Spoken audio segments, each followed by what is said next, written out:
Namaskar. I am Dr. Professor Janaki, Professor of History, Government History College, Dandeli, Karnataka. In this presentation, I would like to discuss about the history of Vivekananda Rock Memorial at Kanyakumari. Let us see the early life of Swami Vivekananda. Swami Vivekananda was born on 12 January 1863 in Calcutta. Narendranath Dutt was his previous name.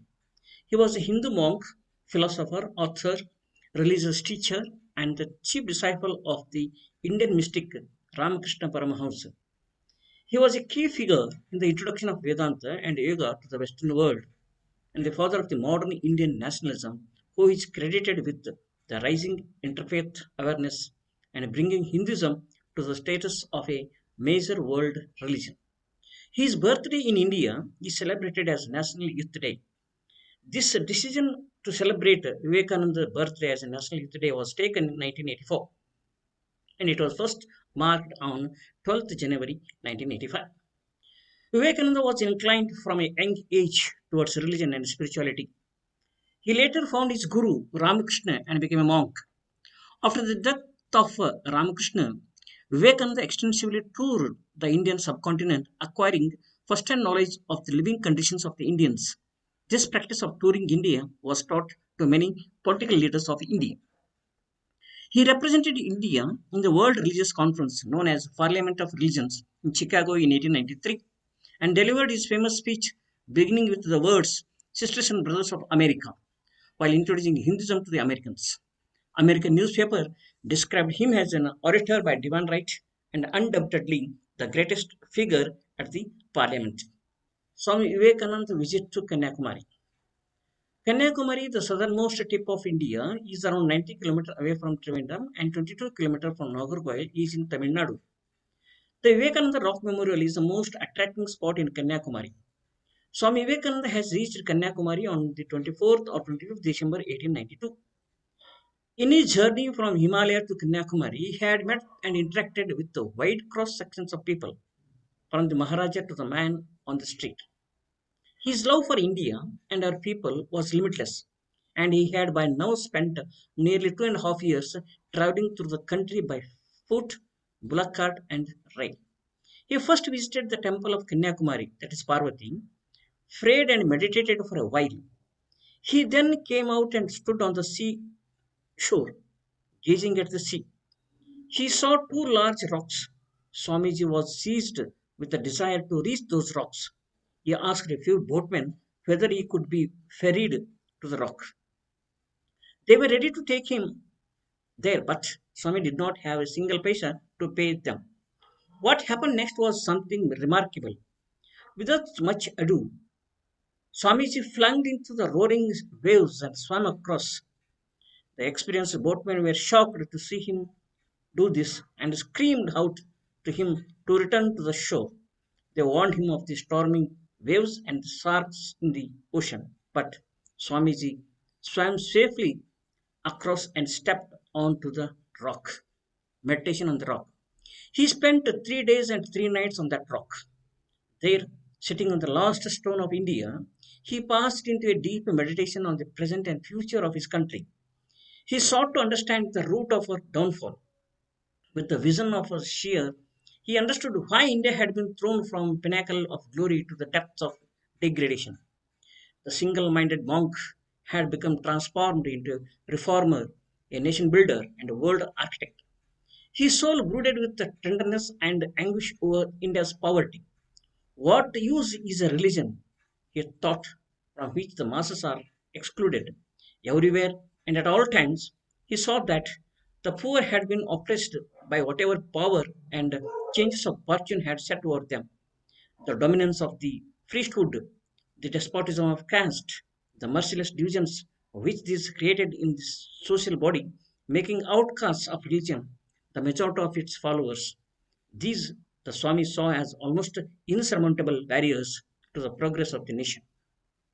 In his letter of March 19th, 1894, written to Swami Ramakrishnan, and from Chicago, one catches something of the order of Swamiji's meditation in the rock.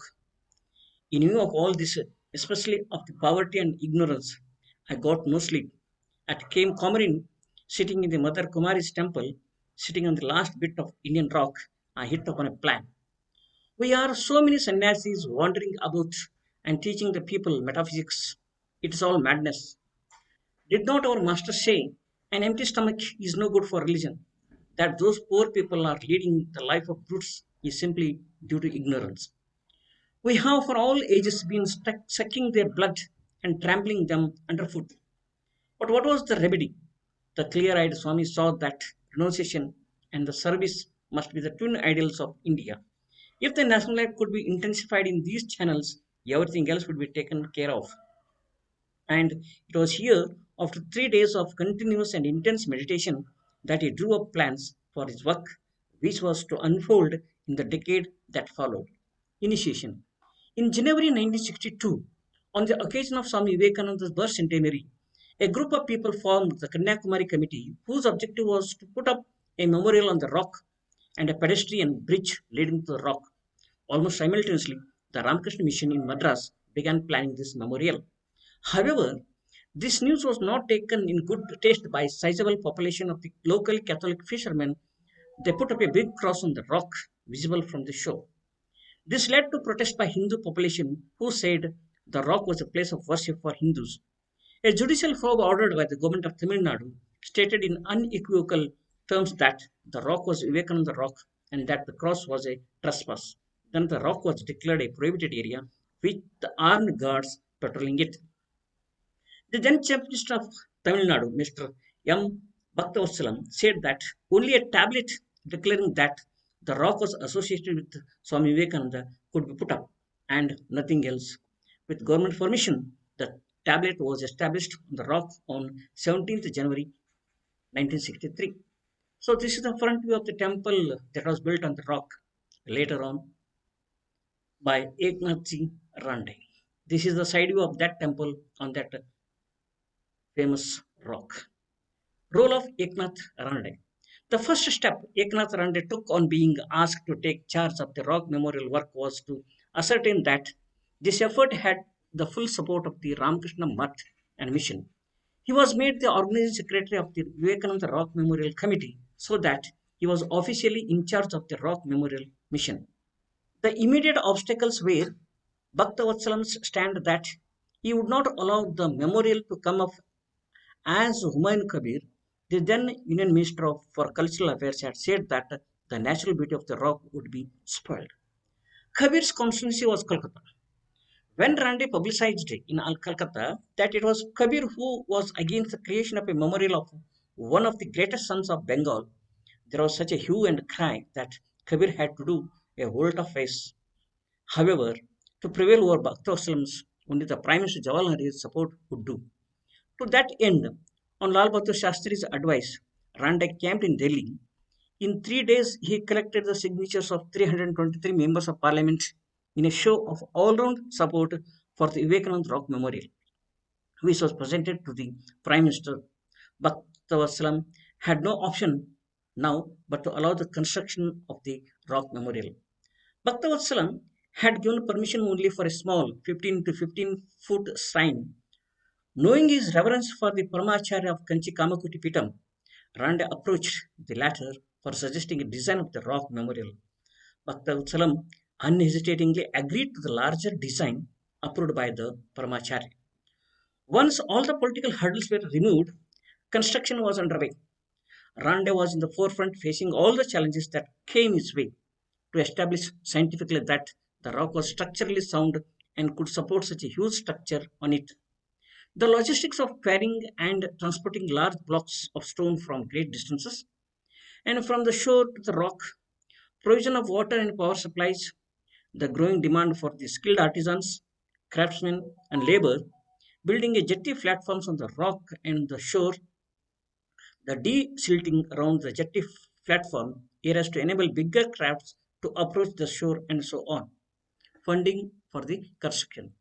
The biggest and ever present challenge, however, was that of financing the whole operation. Rande's belief in the success of the Rock Memorial Mission was so strong that he never slowed the pace of work when funds were in paucity. He brushed aside the discouragement of others whose belief was not as strong and started a fund campaign. Rande believed that As the Vivekananda Rock Memorial was a national monument, every Indian should be invited to contribute to its construction. He approached almost every state government and asked for their contribution, making a special effort to go to the northeastern states of Nagaland and Arunachal Pradesh so that they could also feel a part of the national endeavor. The bulk of the contributions came from the general public. Rande launched the campaign of 1 rupee folders throughout the nation, which was used to mobilize the donations of a common man, starting from as tiny an amount of as a rupee. The Vivekananda Rock Memorial was inaugurated in 1970 and dedicated to the nation. The divisions in the structure of that rock memorial. This square hall consists of the following structures: Garbhagraham, inner prakaram, outer platform. Both the mandapams are so designed that vision of Vivekananda in statue would be seen direct towards the Sri Padam. There is also Sri Padaparai Mandapam, which is a shrine erected at the spot where the footprint of the Virgin Goddesses is seen on the rock. The statue of Swami Vivekananda was sculpted by Narayan Rao Sonawadekar, a sculptor and a professor at the JJ School of Arts, Mumbai. Parts of the structure. Vivekananda Mantapam. This mantapa, which is erected in honor of Vivekananda, consists of following sections. Dhyana Mantapam is the meditation hall with six adjacent rooms.